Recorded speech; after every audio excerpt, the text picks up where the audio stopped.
Hey guys, what's up? It's Scott here, just hanging out at home. Figured I'd go ahead and put a video up.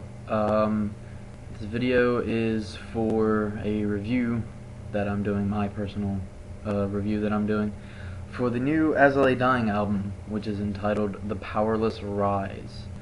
It just came out this past Tuesday. If you haven't picked yourself up a copy, a lot of places are only carrying it for like $10. I got it at Walmart for like $10. I know FYE's carrying it for $10. I don't know about Best Buy or any places like that. They might be doing specials, but I just wanted to do a quick review on the album. Again, it's called The Powerless Rise. It's a name that was voted on by some of the AILD fans.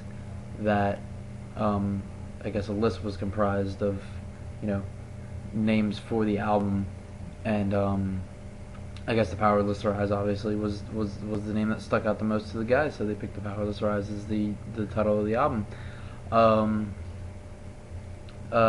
This album by far has to be AILD's most dynamic album. I just think that they honestly and truthfully took their time with this album. They honed everything that they love about their own music and their own musical talents, and they took it and, like I said, they solidified it into a really dynamic sound. And the funny thing is that I said the same exact thing about An Ocean Between Us, which was their previous record that came out in 2007. That it was by far more dynamic than Shadows of Security, and most definitely more dynamic than Fareward's Collapse. Not that those two albums weren't, good at all. Just the past two albums have just, again, seemed to be a little more dynamic. It seems that they're doing a lot more guitar work with solos, and Phil and Nick seem to be putting in a really, really good amount of time in getting their guitar parts down and layering their guitar parts and making it sound efficient and making it sound crisp and making it sound good for the listener. Me personally, being a drummer, I'm a huge fan of Jordan Mancino. I just think he's an extraordinarily talented drummer. Just tremendous on fills, tremendous on keeping time, tremendous on double bass. Obviously, everybody knows what to expect out of Jordan as far as the drumming goes, and obviously me being a drummer, I'm a huge fan of him and his drumming style. Bass playing, Josh Gilbert, who this is actually his first full-fledged record with the band, because I believe Phil played bass during the recording sessions for An Ocean Between Us, and then Josh came in and did touring for, the touring cycle for An Ocean Between Us, and then obviously became a full-fledged member. He's again doing his thing on the bass and doing his thing with the melodic vocals. No disrespect at all to Clint Norris. For those who don't know, used to play bass in AILD. Clint's a good singer. I got nothing against him. I never had anything against him. But I think Josh, going back to the word dynamic, I just think Josh has a dynamic and has a range that that Clint didn't necessarily have. Not to say that Clint, again, wasn't a good singer. It's just Josh brings a very vibrant feel to the melodic singing that goes on in AILD now and has for the past two albums. And that leaves us with none other than the man himself, Tim Lambesis, coming back, writing tremendously uplifting and influential lyrics. Obviously, them, coming out and saying that they're not a Christian band, but obviously they have, Christian morals and Christian values, and that shines through in the music. I think that's something that,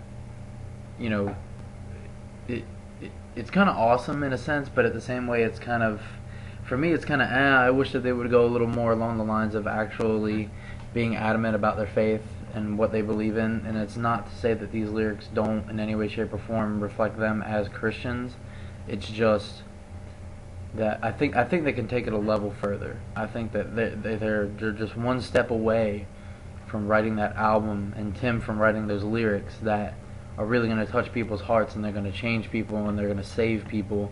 And again, man, it's just a tremendous album. The two songs that I am tremendously stoked on are the first track, Beyond Our Suffering, because uh, it's just a heavy, brutal, crushing song.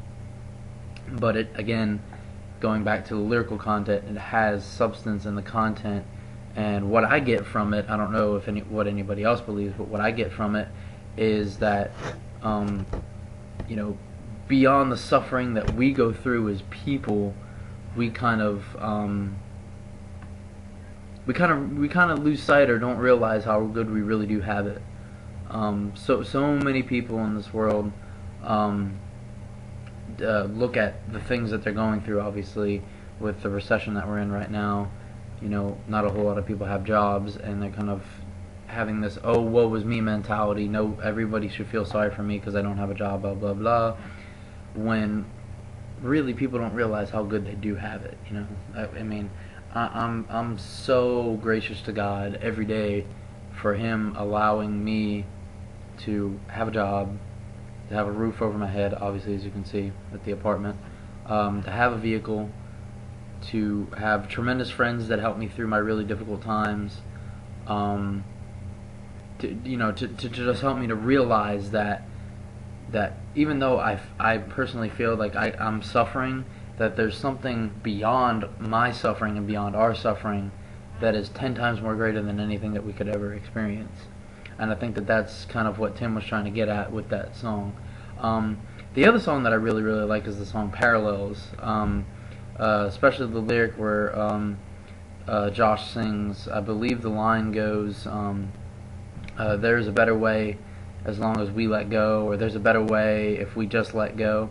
And I think that that's something that, again, it's a positive, it's an uplifting, it's a very Christian message, in that there's so many people in this world that want to deny God, and you know, they just want to use Him as a scapegoat for, you know, the horrible things that happen in their life, and they don't really want to own up to the fact that, you know, you may be going through horrible things, but you have to remember that God always has His best interest for you, and regardless of the bad that you go through, He's always going to pull you through it. You know, that's the one thing people seem to think is, oh, if you know, God was such a loving God, why does He make us go through horrible things? Look, again, it could be a whole lot worse. It really, honestly, and truthfully could. And I've seen a lot of, I've been watching a lot of news. I've been seeing a lot of footage of, you know, the relief that's still going on in Haiti from, you know, the earthquake that happened. And the crazy thing is that there's people that are they're smiling. You know, they're happy. They're with their families. They're so gracious to God for the little bit that they do have, that it doesn't even faze them that they don't have a home. You know, and the fact that we went through that in the States with Hurricane Katrina down in New Orleans, you know, that's just awesome to me that they can put out a song that does that. But getting back to Parallels really quickly, that helps us to realize that, you know, we may not be the same type of people, but there's always a better way for people to live, and that we shouldn't just settle for what it is that we have.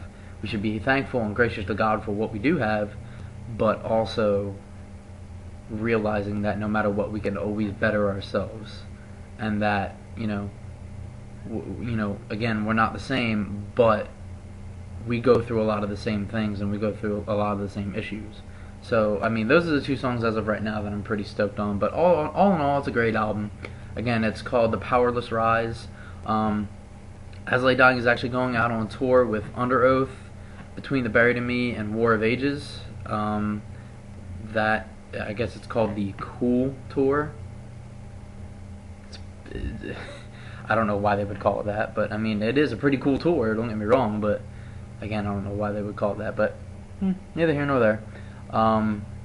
But yeah, go pick yourself up a copy of The Powerless Rise. Like I said, it's about $10 in most music stores. But no, that's pretty much it. Again, it's a really awesome album. If you like heavy riffs and stuff like that, by all means, check it out. So, I'll have another video up as soon as I get some new music in. I may be doing a review for the new Deftones record. I haven't gotten it yet, but as soon as I do, I will let you guys know, and I will post a new video up. Rock out, guys. Have a good one. Peace.